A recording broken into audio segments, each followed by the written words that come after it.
Another myth that Social Security will cover everything.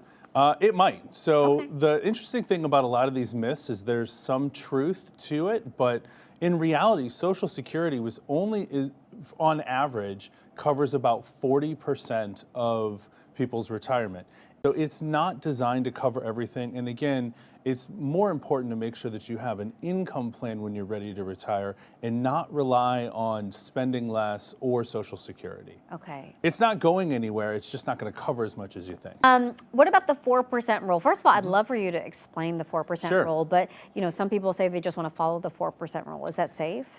So it is a general guideline, and in theory, it sounds really good because if you think about the returns of the stock market over time, it's been more than 4%. The 4% rule simply says that if you have your money invested in the stock market and you take out 4%, theoretically, the market will perform better than 4%, so you won't run out of money.